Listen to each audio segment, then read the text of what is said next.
बुलढाणा जिल्ह्यातील पातुर्डा खुर्द या गावात 1951 मध्ये श्रीकृष्णरावांचा जन्म झाला.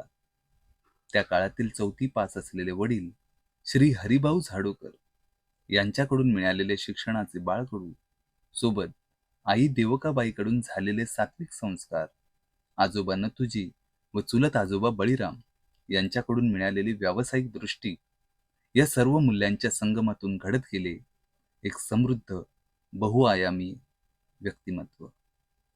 शालेय जीवनात गुणवंत विद्यार्थी म्हणून लौकिक कमावणाऱ्या श्रीकृष्णरावांना श्री रोडे सरांच्या मार्गदर्शनामुळे क्रीडा व नाट्य क्षेत्रात गुण फुलविण्याची संधी मिळाली.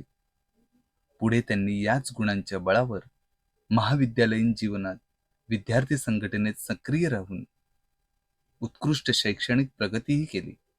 यानंतर विदर्भ सीड्स, महाबीज, जिल्हा सहकारी बँक तसेच दूध उत्पादक संघ अशा संस्थांमध्ये काम करत असताना प्रत्येक ठिकाणची जबाबदारी पार पाडून संस्थांची व्याप्ती वाढवत सहकार क्षेत्राच्या बळकटीसाठी अमूल्य असे योगदान दिले.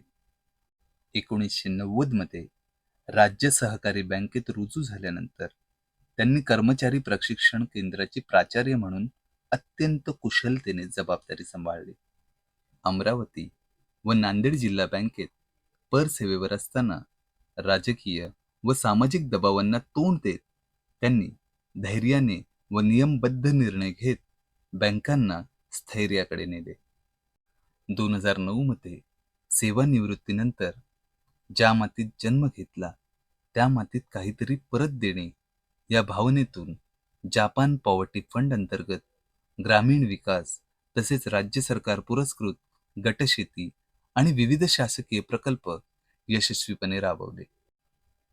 नोकरी आणि प्रापंचिक जबाबदाऱ्या सांभाळत सामाजिक व सांस्कृतिक क्षेत्रात स्वतःचे योगदान दिलं.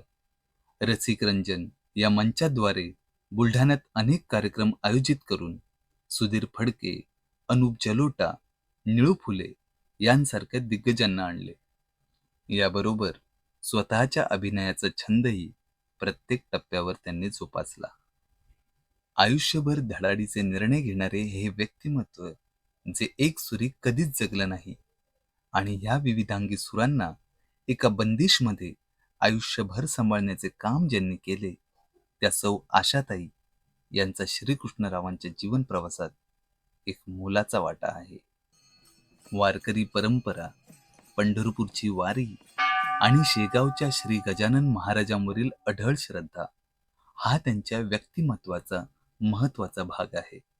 नांदेड येथे सद्गुरू मल्लीनाथ महाराजांचे आशीर्वाद लाभून त्यांच्या भारत सेवा समितीतही ते कार्यरत आहेत. श्रीकृष्णराव हे अनेकांसाठी प्रेरणादायी दीपस्तंभ ठरले आहेत. त्यांच्या अमृत महोत्सवानिमित्त त्यांना उत्तम आरोग्य, दीर्घायुष्य आणि भगवंतांची अशीच कृपादृष्टी लाभो हीच नम्र भावना.